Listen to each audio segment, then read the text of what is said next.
ഏയ്, എന്ത് ബുദ്ധിമുട്ട്? മാഡത്തിന്റെ കോള് കാണുമ്പോ സന്തോഷേ ഉള്ളൂ. എന്താ മാഡം വിളിച്ചത്? അത് നാളെ ഒരു ചടങ്ങുണ്ട്, എന്റെ വീട്ടിൽ വെച്ചാ. രാധിക മോൾ അതിൽ പങ്കെടുക്കണം. അയ്യോ, എനിക്കതിന് വീട് അറിഞ്ഞൂടല്ലോ. മോള് പതിവ് പോലെ മ്യൂസിക് സ്കൂളിലേക്ക് വന്നാ മതി. അവിടുന്ന് മോളെ ഞങ്ങൾ ഇങ്ങോട്ടേക്ക് കൊണ്ടുവന്നോളാം. അതോ ഞാൻ നേരിട്ട് കണിമംഗലത്തേക്ക് വണ്ടി വിടണോ?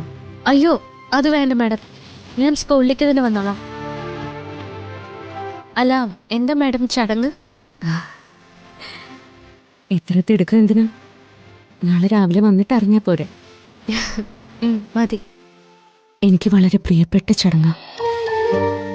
അപ്പോ ഏറ്റവും സ്നേഹം തോന്നുന്ന ആള് കൂടെ ഉണ്ടായേ പറ്റൂ. ഞാനാണോ ഏറ്റവും കൂടുതൽ സ്നേഹം തോന്നുന്ന ആള്? പിന്നല്ലാതെ ആരാ?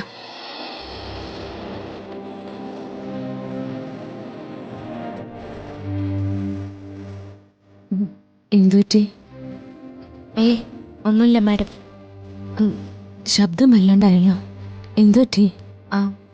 അതല്ല, ഞാൻ പെട്ടെന്ന് എൻ്റെ അമ്മയെക്കുറിച്ച് ചിന്തിച്ചു പോയി.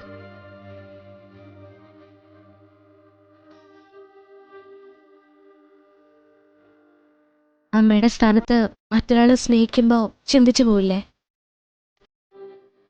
എത്ര തവണ പറഞ്ഞു ഞാൻ അമ്മയുടെ സ്ഥാനത്തല്ല, അമ്മ തന്നെയാന്ന്. അങ്ങനെ എന്നെ കാണണമെന്നൊക്കെ. എന്നിട്ടും ഒരു അകലമുണ്ടോ കുട്ടിയുടെ മനസ്സിൽ? അയ്യോ, ഒരിക്കലും എനിക്കങ്ങനെ തോന്നിയിട്ടില്ല. ഫിദ മാഡത്തിനെ കണ്ടതിന് ശേഷം അമ്മയോട് എന്തെങ്കിലും സംസാരിക്കുമ്പോൾ അടുത്ത് ഫിദ മാഡം ഇരിക്കുന്നെന്നാണ് എനിക്ക് തോന്നുന്നത്.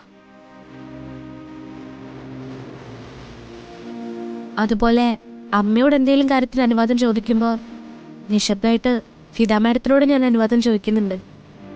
അതുകൊണ്ട് തന്നെയാ എനിക്ക് ഏറ്റവും പ്രിയപ്പെട്ട ആളായത്. എങ്കിൽ ശരി മാഡം, നാളെ ഞാൻ കൃത്യസമയത്ത് തന്നെ വന്നോളാം. നാളെ എനിക്ക് പ്രധാനപ്പെട്ട ദിവസം തന്നെയാ. ചടങ്ങിന് പ്രാധാന്യമുണ്ട്. പക്ഷേ ആദ്യമായിട്ടാ എൻ്റെ മോൾ എൻ്റെ വീട്ടിലേക്ക് വരുന്നെന്നുള്ള പ്രത്യേകതയുണ്ടേ.